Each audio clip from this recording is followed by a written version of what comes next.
Yes.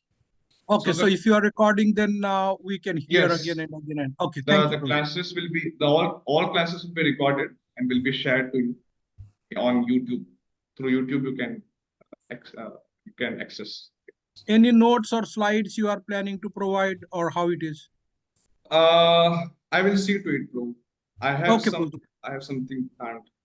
How Okay, will I okay, share thank you, this? Prabhu. So 26th January today, I will be giving introduction about the Acharyas. What is the unique position of an Acharya and what are the authentic Sampradayas? Why do we have to be related? Why do we have to take shelter of authentic Sampradayas? If we chant Hare Krishna Mahamantra without the shelter of the Sampradaya Acharyas, without the help of the Sampradaya, can Hare Krishna Mahamantra can give result? Can it give result? So the importance of being in the shelter of the Sampradayas, I will be discussing in today's class. So today is Friday, okay, and Saturday, Sunday, tomorrow and day after tomorrow, there will be no classes. So, and I have planned it for each Acharya, I have assigned 2 days, okay.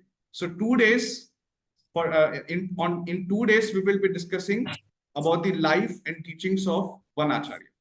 So 29th and 30th January, we will be discussing about Sri Vishnu Swami.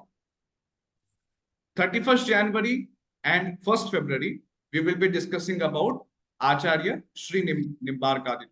Okay. And 2nd February and 5th February, these 2 days, we will be discussing about Sri Ramanujacharya. Okay. And from 6th, 7th, and 8th, we will be discussing about Srila Madhvacharya. Okay, that is our Sampradaya. Brahma Madhva Gaudiya Vaisnava Sampradaya. Okay. In these 3 days, we will be discussing also about Madhvacharya's life and his teachings and his mood, and also how Chaitanya Mahaprabhu inculcated, how Sri Chaitanya Mahaprabhu gave the essence of all these Sampradayas. He collected all the teachings and presented in Achintya Vedabhita. So we will be discussing how our Gaudiya Vaishnavism is the essence of all the teachings given by the 4 Acharyas. Okay. So this is some type of general outline, and eventually I will be dealing with the intricacies as the classes go.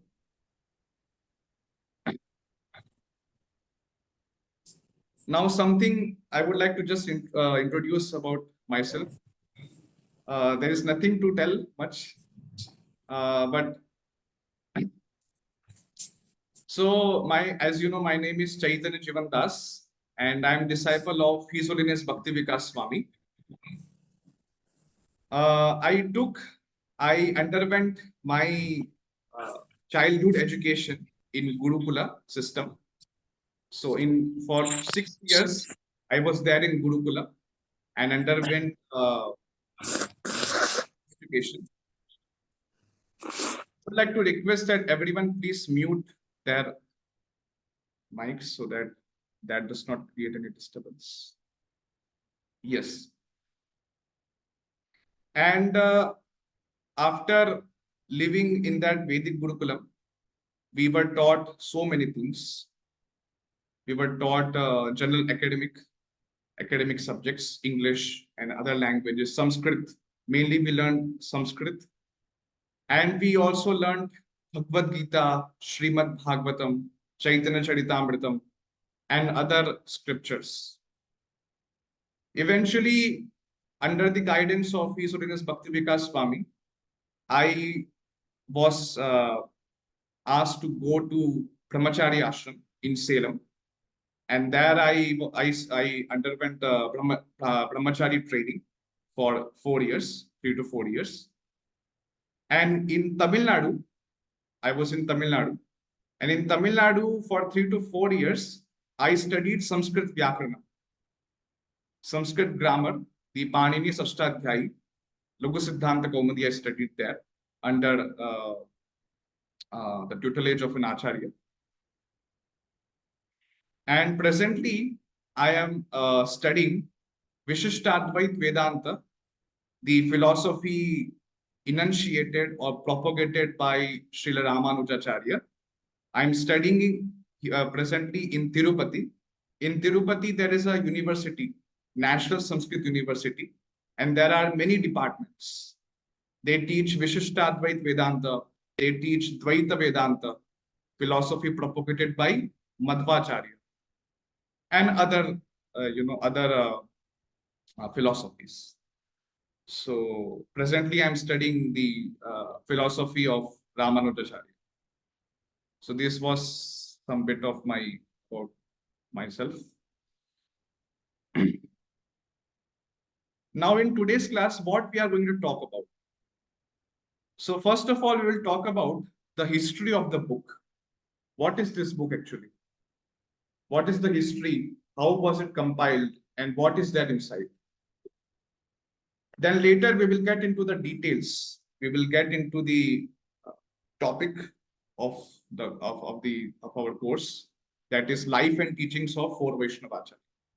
Before we delve into the lifestyle and the philosophies propagated by Acharyas, we need to know what is the meaning of an Acharya. Who is an Acharya? How to identify an Acharya? Whom to consider an Acharya and whom to consider not an Acharya. So we should know the meaning of Acharya first of all, and later, why do we need an Acharya? What an Acharya does, what is the vital role of an Acharya in our practical lives. And then we will discuss the unique position of an Acharya, the characteristics of the Acharya, how Acharya is different from different people who are self-centered, who are selfish. An Acharya is called as Paradukha Dukhi. He becomes distressed by seeing others distressed. Then eventually we'll be talking about the Sampradaya. Okay, Sampradaya. What is a Sampradaya? What do you mean by the word Sampradaya? And what are the authorized Sampradayas? Okay. Which are the authorized Sampradayas and which are Apasampradayas? Apasampradayas means which are not Sampradayas. Okay. And their respective Sampradaya gurus. Okay. Then later, of course, we will discuss why do we have to be connected with Sampradayas? Can't we be just be alone and why can't we just not be connected with an Sampradaya and still chant Hare Krishna and be able to go back home, back to Godhead, or we can attain Krishna Prema? Is it possible? So these things we will be talking about in this class. Okay. Now, Prabhuji, one quick question. Yes, Prabhu. So, sorry, Prabhuji, how do you want? We should wait till the end, or I can ask the question related with what we are discussing? Prabhu, I would request, I will be giving definitely some time in between for questions and answers. That time. Okay. All right, Prabhuji.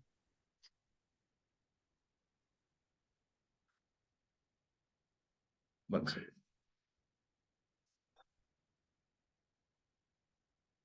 Yes. So actually this book, as you can see, I don't know, you are able to see on my screen, the life and teachings of the four Vaishnava Acharyas.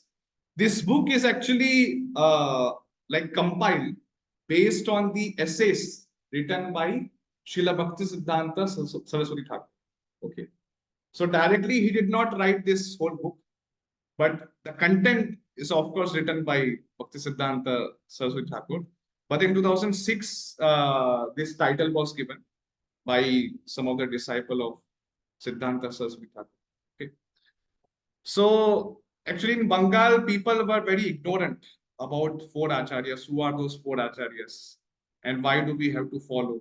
Why do we have to be under them, under those sampradayas? And Bhakti Siddhanta Thakur, Saraswati Thakur's father, Bhaktivinoda Thakur, he has written many essays in Sajjana Toshni. So he used to publish Sajjana Toshni magazine. Okay, like regularly. And this started in 1881 AD. Bhaktivinoda Thakur started writing these essays about four Vaishnava Acharyas in 1881. Okay. And now you could get this Sajjana Toshni. It is compiled in 17 volumes. So big. So many essays have been written by Bhaktivinoda Thakur, and he has discussed so many things, so many topics. And even in this book also, Bhaktivinoda Thakur had the essays of Bhaktivinoda Thakur in Sajjana Toshni has been put in this book also. It is included in this book. And also Siddhanta Saraswati's this weekly magazine, Gaudiya magazine. His magazine name was Gaudiya. Used to publish weekly basis. So he also wrote so much about four Vaishnava Acharyas and their philosophies. And that those essays have been compiled in this book, and by the disciples of you. And one thing, it's like very surprising. Siddhanta Saraswati, you can see how much he like he loved, or he had so much of affection, he had so much of dedication to those four Vaishnava Acharyas.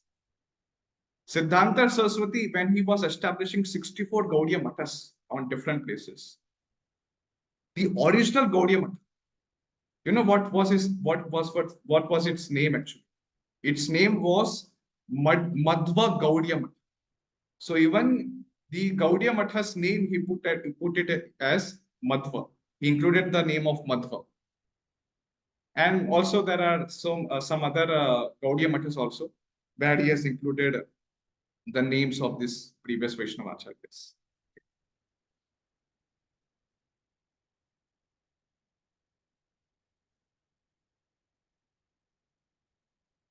Yes. So this is just a introduction. So these are the four sampradayas. Brahma Sampradaya, you could take a screenshot or something like that, and you can take a note of it.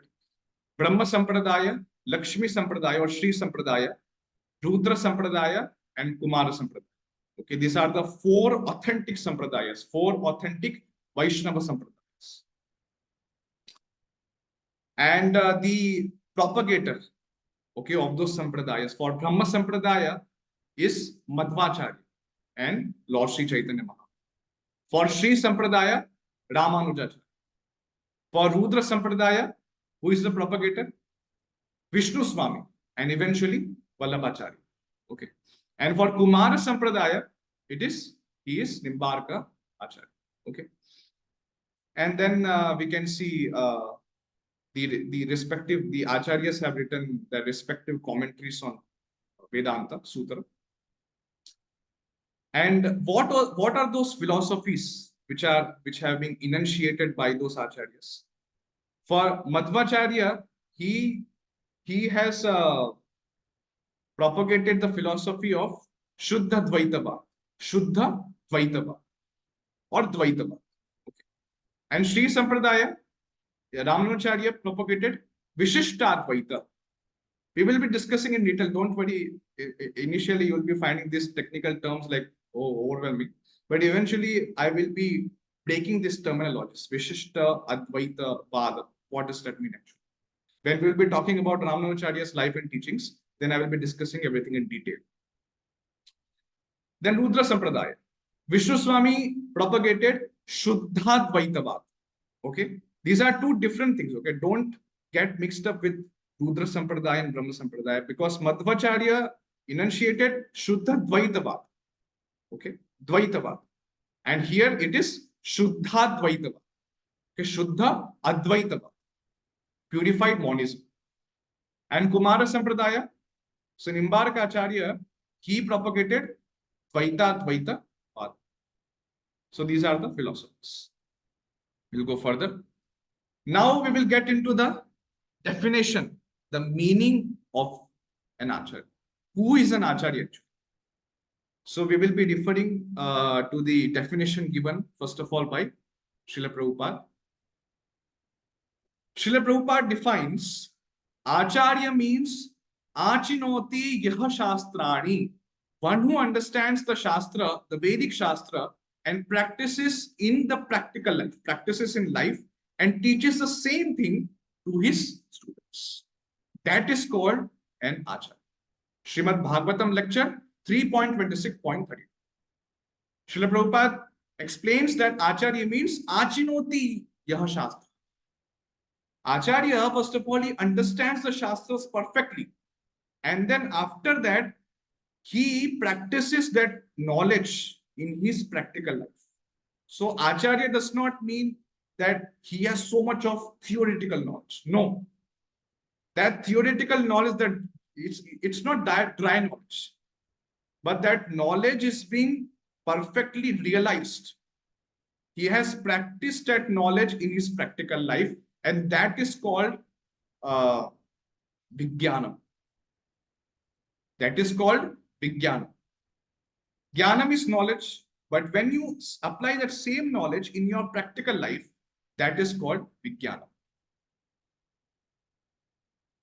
And Acharya is the one who is the personification of Vijnanam. He can teach how to apply the Shastras in our practical lives. He is the one. Because with our dull intelligence, with our small intelligence, tiny intelligence, we cannot comprehend the deep intricacies which are there in Shastras. And that's why we need a guru, we need an Acharya who can guide us how to follow those instructions in our practical life. Then next, I just, as I'm studying Sanskrit grammar, so even if you break this word, if we see the etymological meaning of the word Acharya, then you could find that Acharya is being made up of two words. A is upasarga. Okay, in Sanskrit grammar, there are so many upasargas. There are 22 upasargas. And here, A is used as an upasarga. Okay, so A is a upasarga, and charya. Okay, charya, so there is one dhatu. There is a root verb. In English, we have verbs. Okay, so that root verb, that verb root, it is char. A plus char, and then there are additional pratyayas. Then it becomes acharaha. Okay, A plus char becomes acharaha. Then again there is a pratyaya called yat. So achara plus yat becomes acharya. Okay, you know acharaha means what? Acharaha means what? Anyone please tell? Acharaha means what?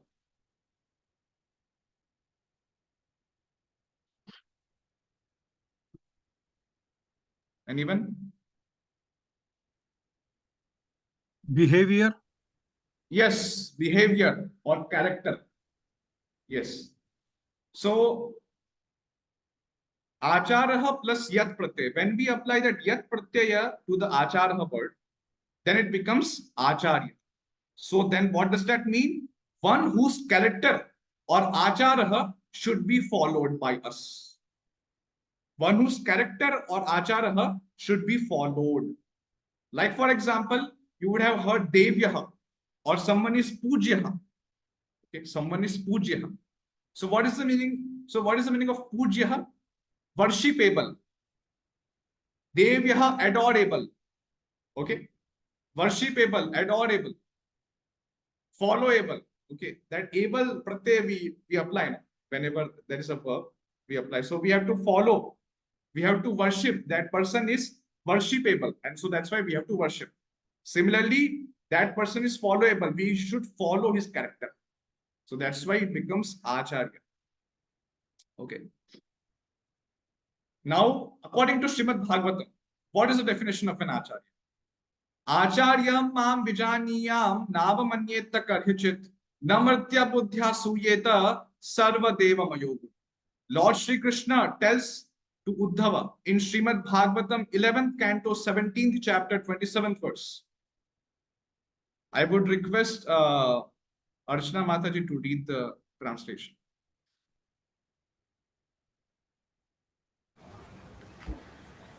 Lord Krishna to Uddhava, One should know the Acharya as myself and never disrespect him in any way. One should not envy him, thinking him an ordinary man, for he is the representative of all the demigods. Yes. So Lord Krishna, while Uddhava, when he asked about the duties of brahmachari, then Lord Krishna told that a brahmachari should follow in the footsteps of an acharya. And in that context, Lord Krishna told this verse, that one should know the acharya as myself. That does not mean that acharya and Lord Krishna are on the same position in a way that like Vishnu Tattva. Acharya is not considered in Vishnu Tattva. That is different. But Acharya is equally worshipable. He is equally good with Lord, like Lord. He is equally good like Lord. And that's why we have to worship the Acharya. Then only we can attain Krishna. We can attain Krishna. And in that way, we should not disrespect him in any way. One should not envy him, thinking him an ordinary man, for he is the representative of all the divine. Sarva Deva Mayogu. Okay. Now we will try to understand that why do we need an acharya? Okay. Why do we need an acharya? Yes. So now we understood the definition of acharya. Now, why acharya plays a vital role in our life? Why to have an acharya is necessary to progress in devotional life? So people usually think that devotional service is so easy. It's very simple. It's simple, but because of our karmic reactions, because of our bondage, material bondage, the devotional service is also we are finding it very difficult to follow, and that's why it's not a bed of soft roses, but it's the pathway full of thorns. It's very difficult. There are so many anarthas in our heart. There are so many types of anarthas. Bhaktiyottut anartha, then Sukrityut anartha. And in that way, there are so many types of anarthas. Okay. So, in order to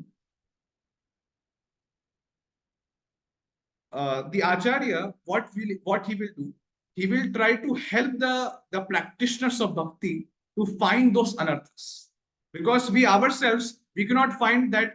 Okay, in our heart there are so many anarthas, but the person who is free from anarthas can see, okay, you are having this anarthas, and that's why you should practice devotional service more rigidly, and how to remove those anarthas, acharya will guide. And in that way, acharyas are so merciful, they are so compassionate that they cannot see the living entities suffering in this material world. And that's why they mercifully come. They need not to come to this material world. They are Nitya Siddha, but still they come here in this material world to guide us practically, so that we can become liberated from this material bondage and we can attain Krishna. So Acharya is the one who is paradukka dukhi. He cannot see the distress of other living entities. And that's why he is so magnanimous that he comes to this material to guide us. This is one of the characteristic of an acharya. Now, for example,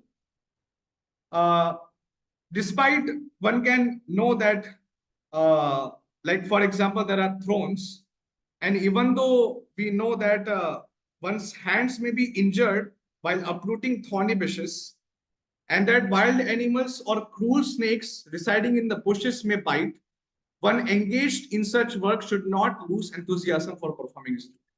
What is the second characteristic of an acharya? As I say, that devotional service is the path full of thorns because of our anarthas. And definitely it is obvious that in this anarthas there will be mood swings. There will be sometimes we'll be overly enthusiastic, sometimes our enthusiasm will go completely down. Sometimes we'll be like, okay, we will be rigidly following our rules and regulations.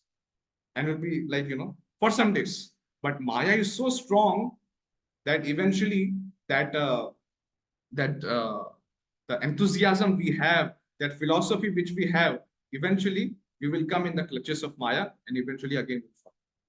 So that's why to keep our enthusiasm intact, to keep our faith in Krishna consciousness intact, Acharya gives. And Acharya guides us through his teachings. The practitioners of bhakti, they can always try to keep the enthusiasm intact. And in the association of such devotees, by following the instructions of such acharyas, we can easily, we can overcome this path of full of thrones and easily attain Krishna. So the acharyas make our path easy, so that we can easily approach, we can easily attain Krishna. This is another characteristic of an acharya. Now, on the other hand, what is the difference between an acharya and other types of people?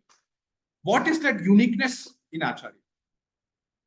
So, Srila Bhaktisiddhanta Saraswati Thakur, he writes that usually the other people, other types of people, they think that all we need is to fulfill our self-interest by achieving fame.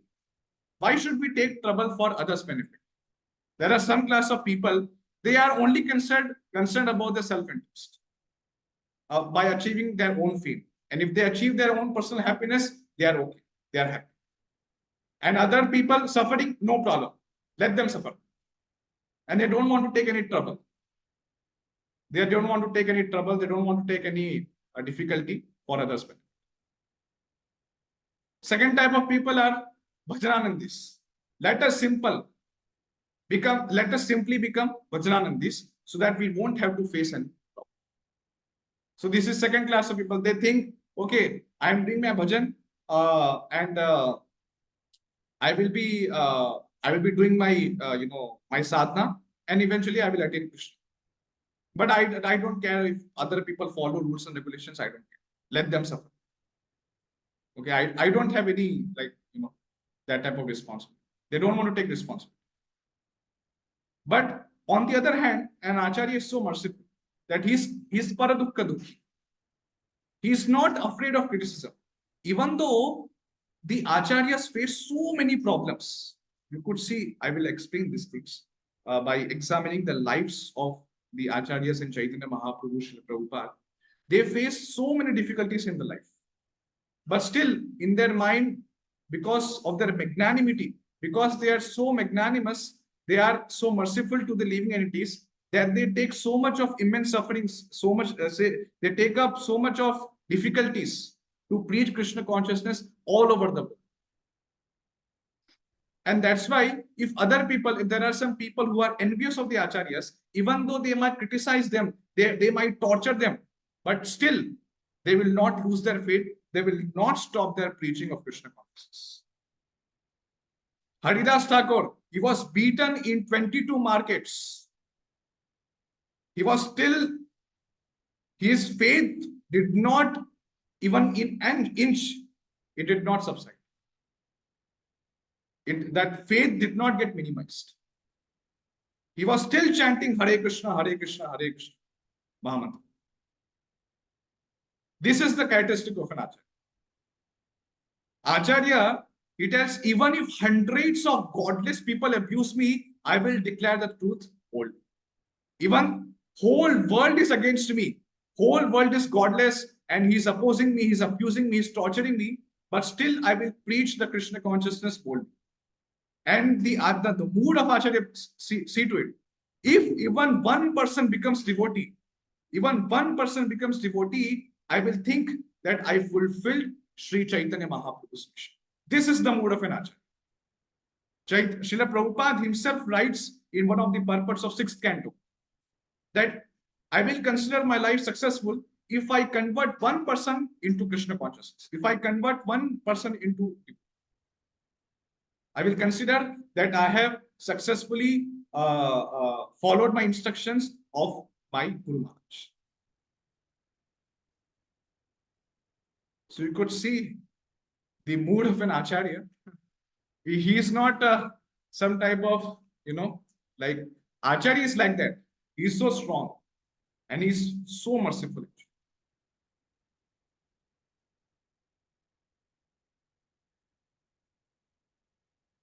But on the other hand, there are some people who do business, who do business on like taking the holy name and doing some Bhagavad Saptaha in the wrong mood.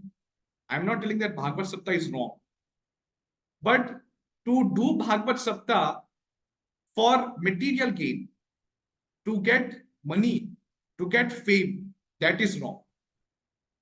For cheap adoration, the people take up to Krishna consciousness, the people take up to some bhakti process and try to show some ecstatic symptoms to grab the attention of people in general.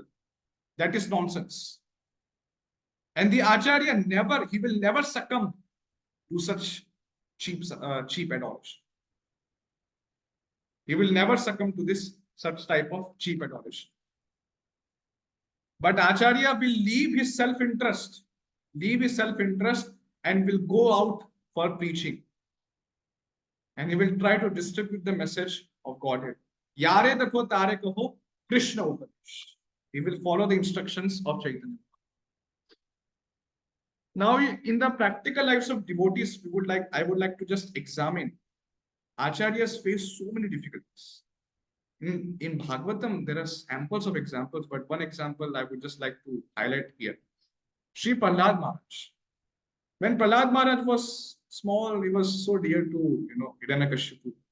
But when eventually he started preaching about Krishna consciousness, all those friends, all those classmates he had, and even Hiranyakashipu, his own father, became so much averse. You could think how father became so cruel that because his son is teaching about Krishna consciousness and his father is literally ordered his servants to torture his own son. You could see he did not even spare his own son even. So the envious people can go to such extent. They are so envious of Vishnu that they can even they are merciless, and they will kill their own son also. No problem. But he should not speak a word about Vishnu. But Prahlad Maharaj, in any circumstances, he was completely surrendered to Lord Vishnu. And thus he was saved. Then another great example is about Srila Ramanujacharya. Very nice example. In the life of Sri Ramanujacharya, you could see there was this. He is Yadav Prakash. Okay, so in the picture you can see the Shishya is the devotee who is actually speaking. So he is the guru of Ramanujacharya, and Ramanujacharya is asking some question. So what happened? Yadav Prakash told there was some phrase in some verse, and he explained Kapyasam Pundari Kaksham. Yadav Prakash explained the meaning of Kapyasam Pundari Kaksham, this phrase, as Kapi means monkey.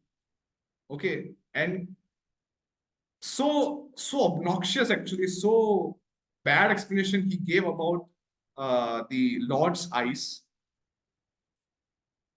That Pundarika Aksham, the redness in the eyes, he compared to the buttocks of monkey. Such type of bad explanation he gave about he compared with Lord Krishna's Pundarika's eyes. Ramanujacharya did not immediately, he stood up and he questioned, how can you give such type of explanation? How can you give such type of explanation? Okay. So even though in such type of circumstances, Ramanacharya became averse to his guru even. He became averse to his guru even. If guru is also speaking against Krishna and is blaspheming the Lord, immediately he protested. Another time, when pujaris of Ranganath Swami temple, what were they doing? They were stealing the ingredients of the Lord. What used to happen? That they were telling to the grihasthas, their wives, they were telling that please give some donation for Ranganath Swami. If you give, please give some ornament, some other jewelry for Ranganath Swami. And those pujaris were stealing those ingredients and enjoying and kept for enjoying themselves. Ramanacharya stopped this immediately. He immediately stopped this to happen. He did not allow pujaris to steal the ingredients of God. So even though so much protest happened, but Ramanacharya immediately revolted. So Acharyas are very strong. Okay, that's what I want to tell in this. And also we could see in the life of Sri Chaitanya Mahaprabhu. Sri Chaitanya Mahaprabhu, when he was small, when he was dear to his mother, when he went to Gaya, and that time when he was sick, he told, please bring the water which is the holy water which has washed the Brahmana's feet. Please bring that. Then only I will become cured. And then people, the smarta Brahmanas, the smarta Hindus, they became so attracted. Oh, they were praising, they were praising, they were eluding the Lord. Wow, so nice. You are such a follower of Brahmanism. You are such a, following all these rules and regulations. So nice. But as soon as Chaitanya Mahaprabhu came out of Gaya, and when he immediately started speaking the truth about Krishna consciousness, the superiority of Krishna consciousness over the smarta Brahmanism, over the smarta kind of rituals, the superiority of Krishna consciousness. Because the smarta Brahmanas were discriminating between castes, even in devotees they were discriminating. Okay, this is Brahmana and this is Shudra. Oh, Shudra, so you are lower and you cannot preach about Krishna consciousness. And who are you to instruct? You are Shudra. So that type of caste discrimination they were having in the smarta Brahmanas were having. And Sri Chaitanya Mahaprabhu, when he started speaking the truth, immediately the smarta Brahmanas started to blaspheme. That, oh, we were thinking that Chaitanya Mahaprabhu is so nice, Nimai was so nice. Now he has become averse to us, and now he's speaking such bogus philosophy. I would just like to read some verses from Chaitanya Charitamrita.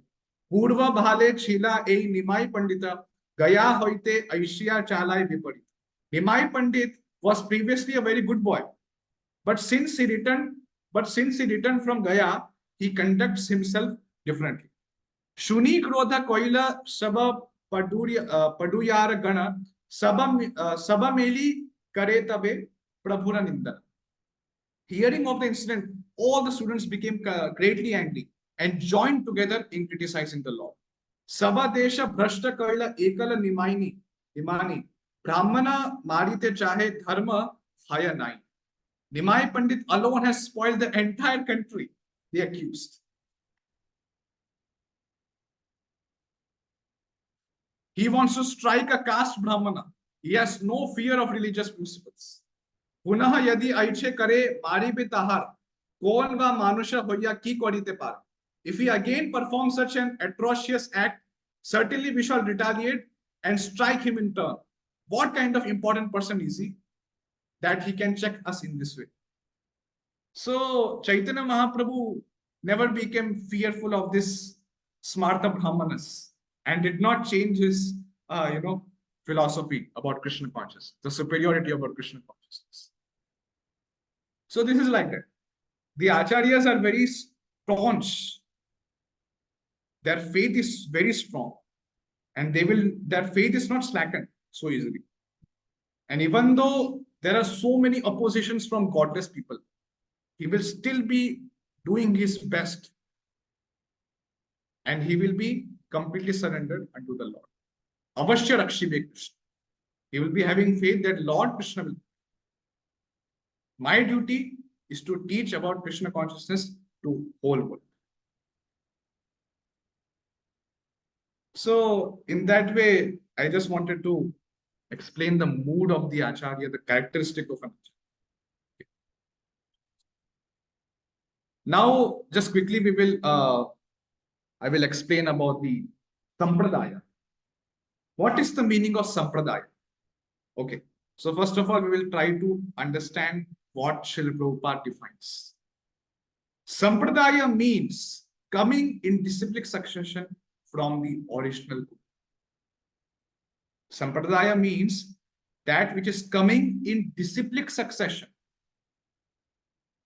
from the original Guru. Who is the original Guru? Lord Shri Krishna is the original. Okay. So Sampradaya means that we are following Avaroha Pantha, not Aroha Pantha. Okay. Aroha Pantha means that we are trying to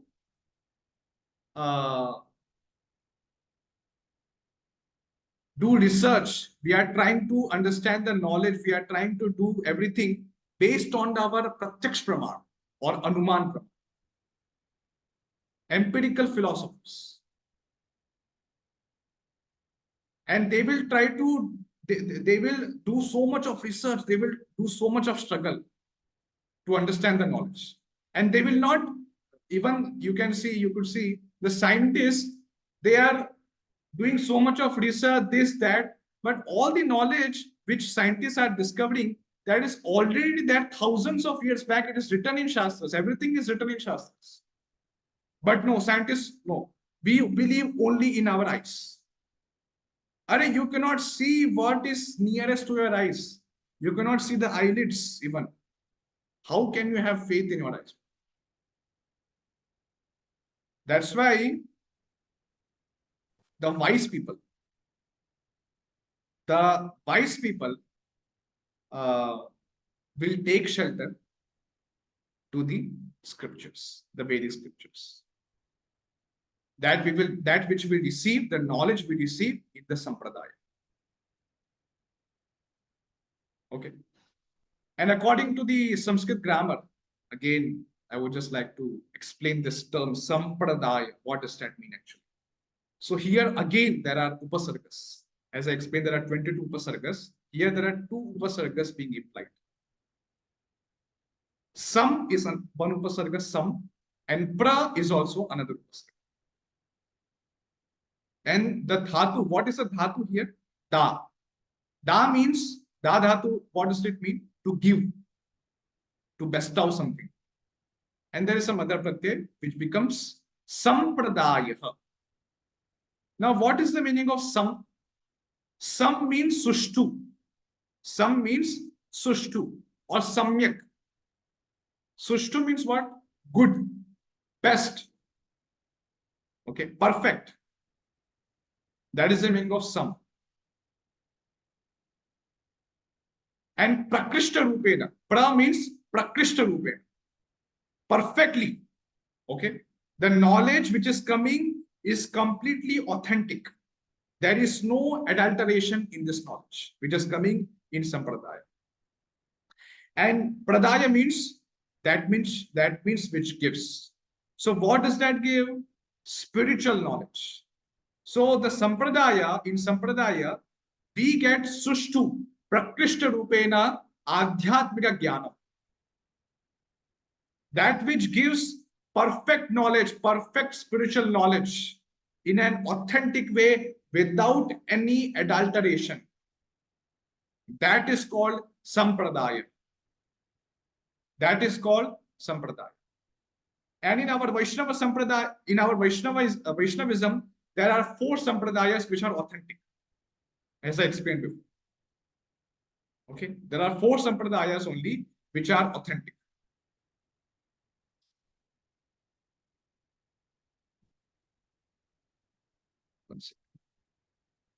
Yes.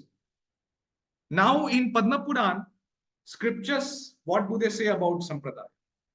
Sampradaya vihina ye mantraste nishfalamataha atah kalau bhavishyanti chattvara sampradayinaha Shri Brahma Rudra Sanaka Vaishnava Kshiti Pavanaha Chattvaraste kalau bhavya yudkale purushottama. Sampradaya vihina ye mantraste nishfalamataha. The mantra that is not received in disciplic succession does not produce results. So if you are receiving some mantra which is not received in any disciplic succession, even though you chant it, that will not produce results. That will not produce any results. That's why it is very important that we be connected in a sampradaya, in an authentic sampradaya. Then only the mantra, the Hare Krishna Maha Mantra, produces the results. Now here I'm just recalling the purpose of Diksha. See, Diksha, that time also we are chanting Hare Krishna. And before Diksha also we are chanting Hare Krishna. So if you think that, if you tell that why chanting Hare Krishna Maha Mantra, why do we have to take Diksha? Without the Diksha, can't we chant Hare Krishna Maha Mantra? So definitely the Hare Krishna Maha Mantra is all powerful. Definitely is all powerful. But there are some rules and regulations. Definitely before we take Diksha, the Hare Krishna Maha Mantra will definitely produce the results. But to increase, but to progressify or to speed up, to speed our our advancement in Krishna consciousness, we have to take Diksha from. Then we become connected to that sampradaya. We become connected to that sampradaya, and that Hare Krishna Maha Mantra will produce more results than before. This is written in Shastras. This is written in Pancharatra Shastras. Okay. So that's why we take Diksha. After we take Diksha, the results of Hare Krishna Maha Mantra, the progress, the anarthas, they get eradicated more quickly. And therefore, Ataha Kalau, in Kali Yuga, there are 4 such disciplic successions. What are they? They are the Sri Sampradaya, Brahma Sampradaya, Rudra Sampradaya, and Sanaka Sampradaya. These are the 4 authentic sampradayas. In this age of Kali, these 4 disciplic lines will appear out of Purushottam in Odisha. Okay, so you could see all the mathas of these 4 sampradaya. They are there in Purushottam Kshetra. They are there in Jagannath Puri. All the mathas of these 4 sampradayas. Okay, so this is something about the authentic sampradaya. What are the authorized sampradayas? Srila Bhaktisiddhanta Saraswati Thakur has written actually so much about Sampradayas authenticity and why do we have to take shelter of Sampradayas. There is a big discussion actually, but because of our time constraint, I would maybe discuss in some other classes. Before we get into the question answer session and conclude the class, I would like to just give the timeline. Which Sampradaya came when? Exact details, exact year, I will be explaining when we will be discussing the respective Sampradayas. But just to get an overall idea how we will discuss and which Sampradaya came when. So first of all, actually, Vishnu Swami's Sampradaya came. Vishnu Swami, he came and he inaugurated his Sampradaya. Okay.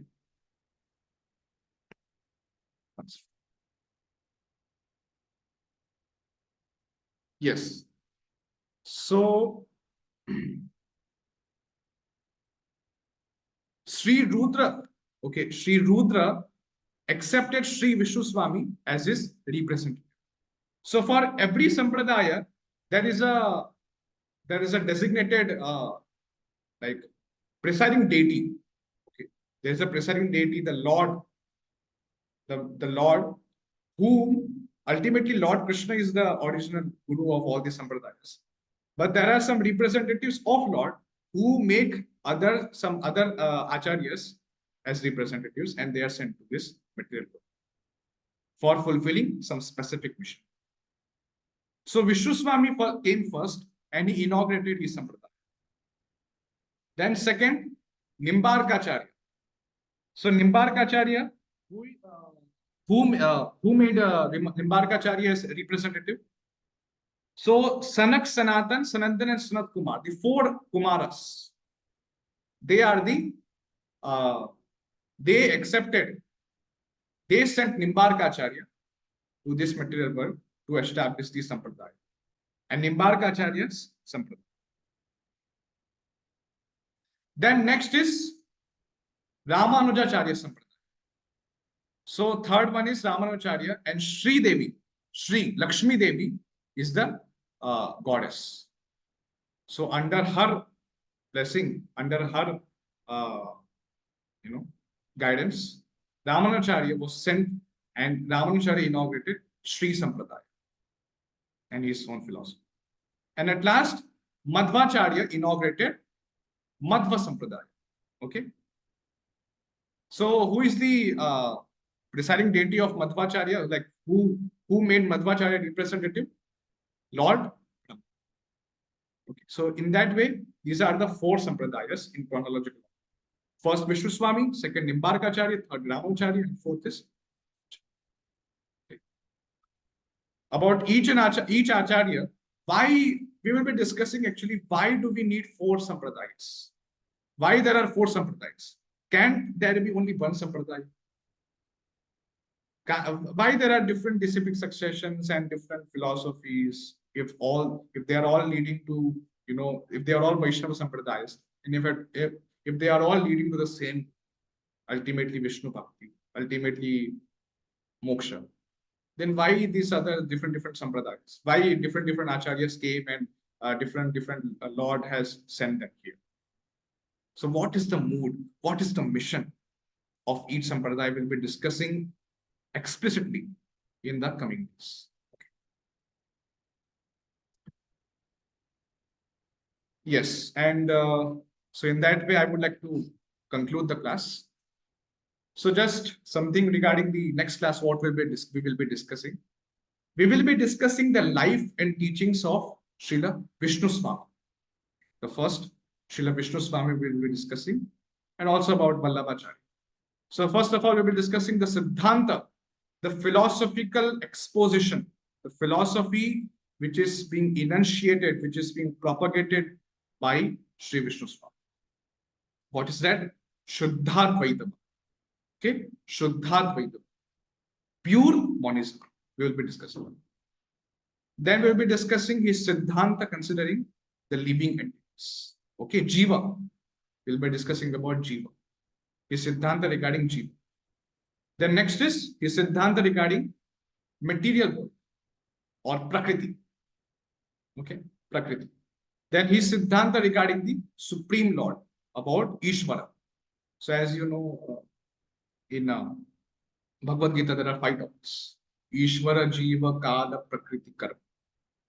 Ishvara, Jiva, Kala, Prakriti, Karma. So I just outlined, I just gave 3 things, but also the other 2 things about Karma and Kala.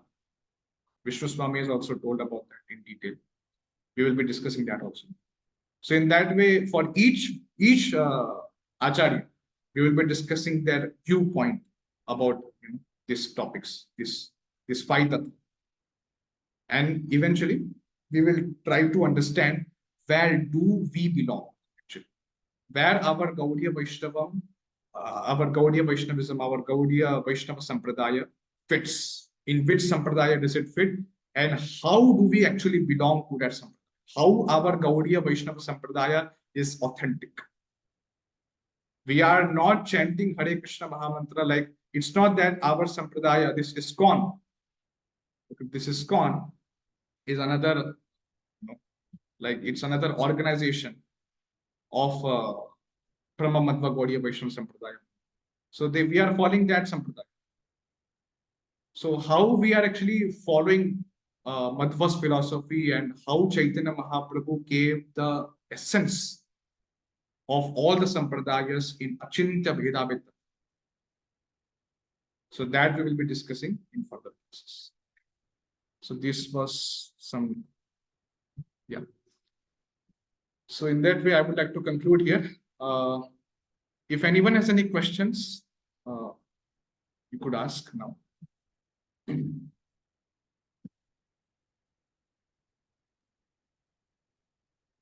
Hare Krishna, Chaitanya Jivan Prabhu.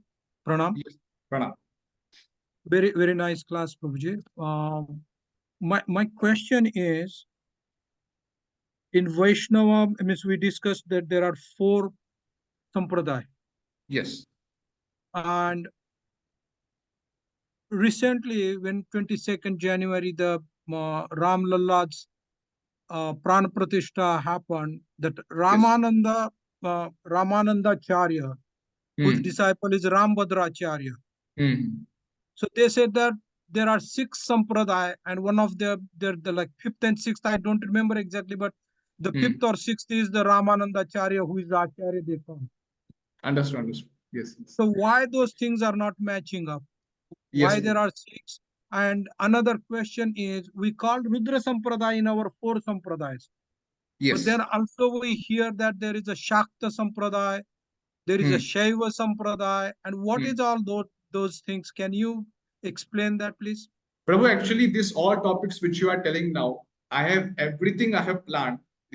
All these things about Ram Lalla also, the Ramananda Sampradayas. So I will be definitely discussing, because these 4 Sampradayas are there. And what about the other Sampradayas which are there? So I have already noted down all these points, and I have already in that mind, and I have made that PPT slides for that. So I would request you that please wait for some more like days or some time. And definitely I will be discussing in detail about this sampradayas and what is their viewpoint. Are they authentic? Everything I'll be discussing about that. Yes. So definitely I have planned for this.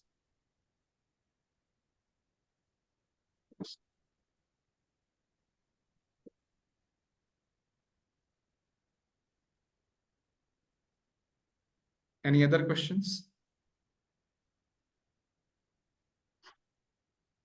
Roji, there's one question in the chat. Oh, I see. Prabhuji, can Jesus Christ be also considered an Acharya? Yes, definitely. An Acharya, definitely. Srila Prabhupada told in his teachings that Jesus Christ is the messenger of God, definitely. And he is considered to be Shaktyavesh avatar of.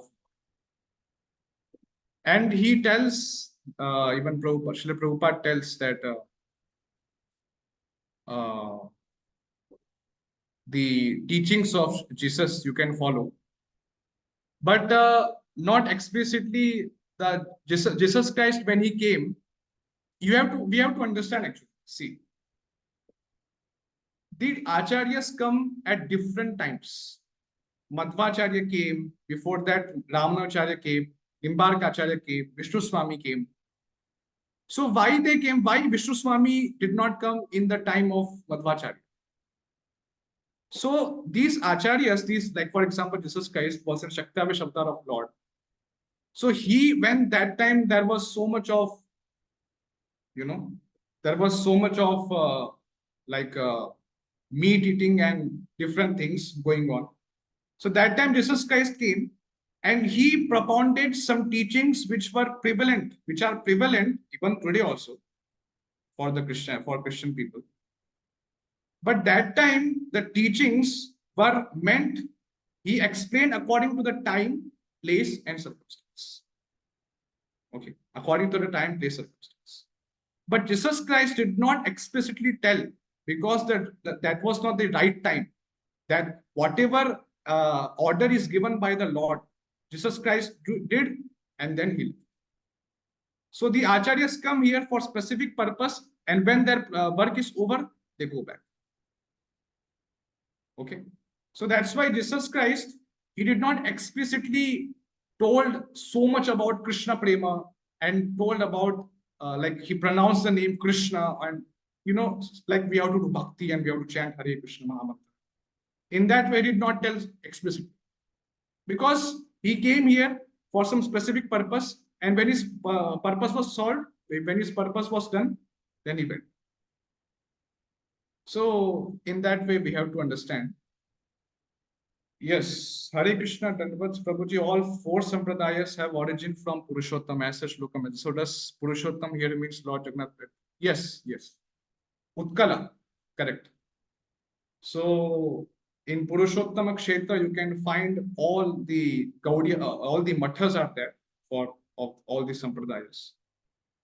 And all the Acharyas have their own mathas in Jagannath Puri. Sri Chaitanya Mahaprabhu, I will explain in further classes how Sri Chaitanya Mahaprabhu took two things from each sampradaya and included in our devotional practice, in our Gaudiya Vaishnavas. That also I'll be discussing in later classes.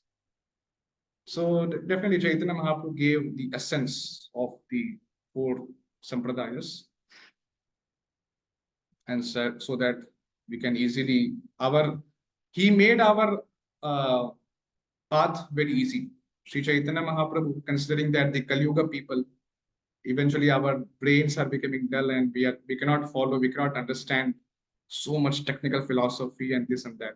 So that's why he made it very clear and he gave the essence so that we can easily go back to it. Any other questions? Prabhuji, in Yes. the slide which has one verse, Sampradaya Vihina, something. Yes. Sampradaya Vihna Yeah, in that slide, it is mentioned that in the age of the Kali.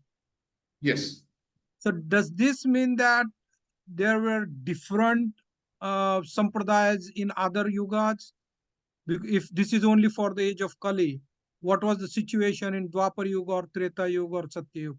Prabhu, regarding the other sampradayas, in other yugas, Srila Bhakti Siddhanta Saraswati Thakur has actually written down, but I did not explain this because he is writing that eternal religious principles have been preached again and again during the 7 births of Brahma.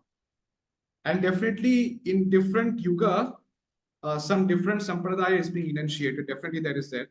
But I plan to do more research on that because I was not sure about how Siddhanta Saraswati Thakur is telling about 7 births of Brahma.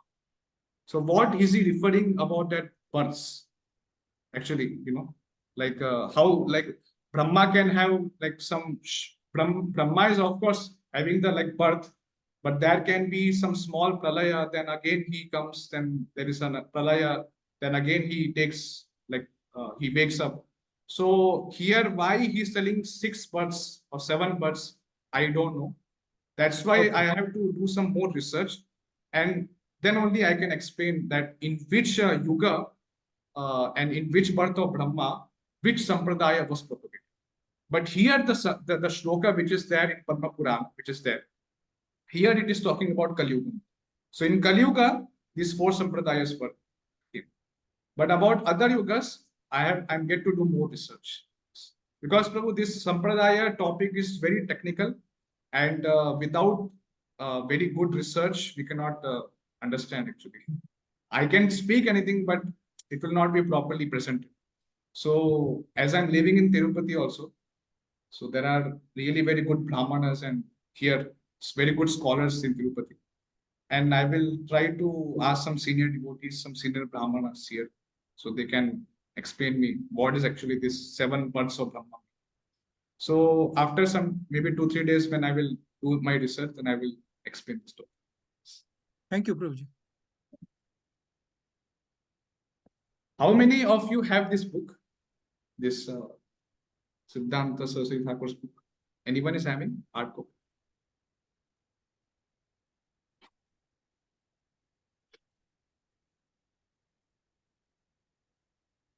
Okay.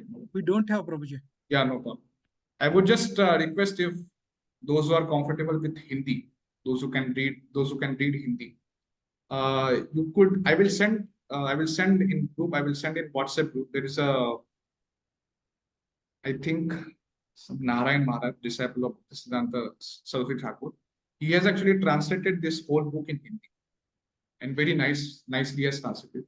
So maybe whenever you get some time, you could read that, because this is a huge book. Actually, this consists of around 200 pages, and it is not possible to cover everything in detail, all 200 pages in 10 days course.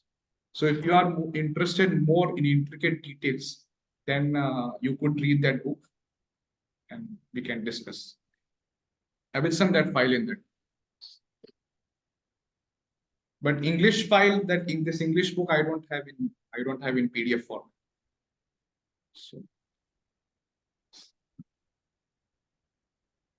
So if there is no other question or comments, then I would like to conclude here. I'm just wanted to ask, is it whatever I'm speaking, is it easily comprehensible? Is it easily understandable? Am I going too fast, or am I explaining something which is not? Then please tell. Hare Krishna, Prabhu. Yes. It was Pranam. really very wonderful, Prabhu. Very wonderful class. So nice to listen to this explanation. And today, first class itself was so nice. So I'm really looking forward to the next few classes. Thank you very much, Prabhu, for your kindly helping us to understand this. Hare Krishna Prabhu, your class was very nice. This is the first class. I didn't expect that the class would be so nice, and I'm serious of very seriously thinking of attending all the future classes. So, can you also please send the recording of the class in the WhatsApp group so that we can hear again and again? Yes, yes. The recordings of these classes I will be uploading on YouTube. There's a channel called Hari Sarvatra Giyate. I will definitely share the link in the group, and then you can access to the whole class recording. Okay, Prabhu. Thank you very much, Prabhu. Hare Krishna.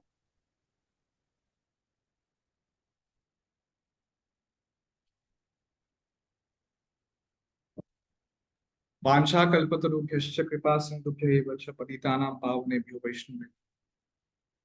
Srila Prabhupada की जय। Ki Srila jai. भक्ति सिद्धांत Saraswati Thakur Prabhupada Ki की। jai. Hare Krishna. Thank you, Prabhu. Hare Krishna.